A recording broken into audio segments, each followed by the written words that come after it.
Hello and welcome to this new lesson. Today we'll talk about some tips and tricks. Some of them might seem obvious, but we needed to mention them in case you didn't know. Let's start with the first one. Melted solder flows towards heat. This is a very basic thing. If you have heat, the melted solder will go towards that heat. You should keep that tip in your mind while soldering. 2. Most beginning solders tend to use too much solder and heat the joint for too long. So, in your beginning or as a beginner, you will try to keep the soldering iron for as much time as you can on the joint, and you will keep pushing the solder. This is wrong. Keep that in mind. Don't move the joint until the solder has cooled. If you move the joint while the solder is melted, it will damage your joint, or at least it will make the connection loose. Number 4, keep your iron tip clean. We mentioned in the previous lesson how to clean your iron tip. You need to keep it clean all the time to avoid damaging the soldering iron and to get a fine result. Number 5, use the proper type of iron and tip size. If you use the wrong type of iron or wrong type of tip, you will get a messy joint soldering.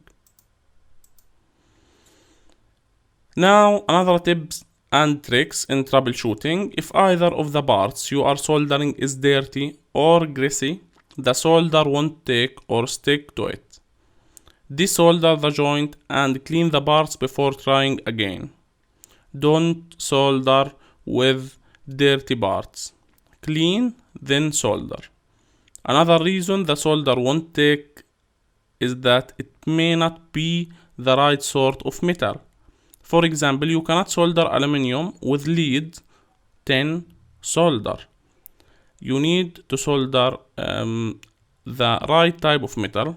For sure, not aluminium. Aluminium has its own soldering machine. But in our case, we are not soldering aluminium, we are soldering copper, we are soldering metal or iron, not aluminium. So keep in mind that you are soldering copper when using this method.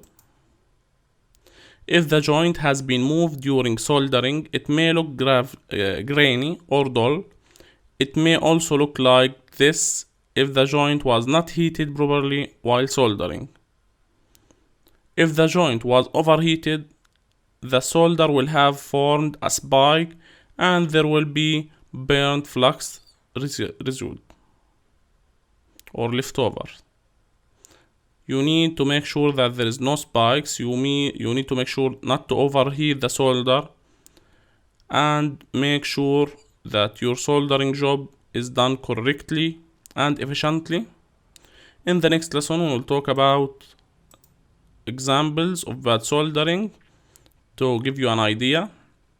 Thanks for watching. If you have any question regarding these tips and tricks, please ask in the Q&A board. This is Educational Engineering Team.